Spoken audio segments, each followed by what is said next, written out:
উচ্চ বেতনের চাকরি আর উন্নত জীবনের স্বপ্ন দেখিয়ে সাধারণ বাংলাদেশিদের মৃত্যুর মুখে ঠেলে দেওয়ার এক ভয়ঙ্কর চিত্র ফুটে উঠেছে খোদ যুক্তরাজ্যে।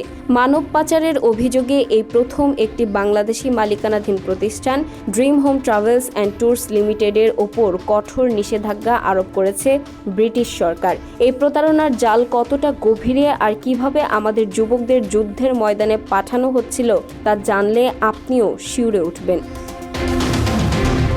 যুক্তরাজ্যের বৈশ্বিক অনিয়মিত অভিবাসন ও মানব পাচার নিষেধাজ্ঞা বিধিমালা 2025-এর অধীনে এই নজিরবিহীন ব্যবস্থা নেওয়া হয়েছে।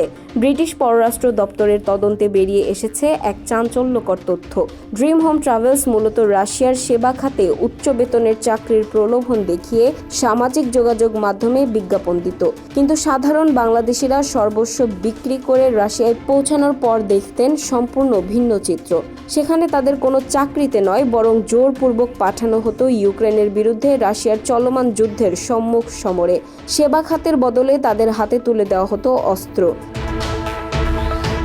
ব্রিটিশ পররাষ্ট্রমন্ত্রীর বিবৃতিতে জানানো হয়েছে, এই প্রতিষ্ঠানটি কেবল প্রতারণাই করেনি, বরং মানুষকে শোষণের মুখে ঠেলে দিয়ে জীবন বিপন্ন করেছে।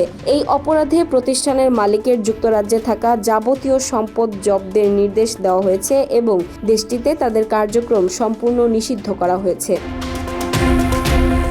2022 সাল থেকে চলা রাশিয়া ইউক্রেন যুদ্ধে অভিবাসীদের ঢাল হিসেবে ব্যবহারের যে অভিযোগ আন্তর্জাতিক মহলে ছিল, এই ঘটনা তাকে আরও জোরালো করল। বিদেশের মাটিতে একটি বাংলাদেশি প্রতিষ্ঠানের এমন জঘন্য কর্মকাণ্ড বিদেশের বাজারে বাংলাদেশের ভাবমূর্তিকে চরমভাবে ক্ষতিগ্রস্ত করেছে। ব্রিটিশ সরকার স্পষ্ট করে দিয়েছে যে মানব পাচার ও অনিয়মিত অভিবাসনের বিরুদ্ধে তারা জিরো টলারেন্স নীতি বজায় রাখবে। দরিদ্র মানুষের স্বপ্ন নিয়ে এমন ছিনিমিনি খেলার শেষ কোথায়? এই পাচারকারী চক্রের হোতাদের দৃষ্টান্তমূলক শাস্তি কি নিশ্চিত হবে?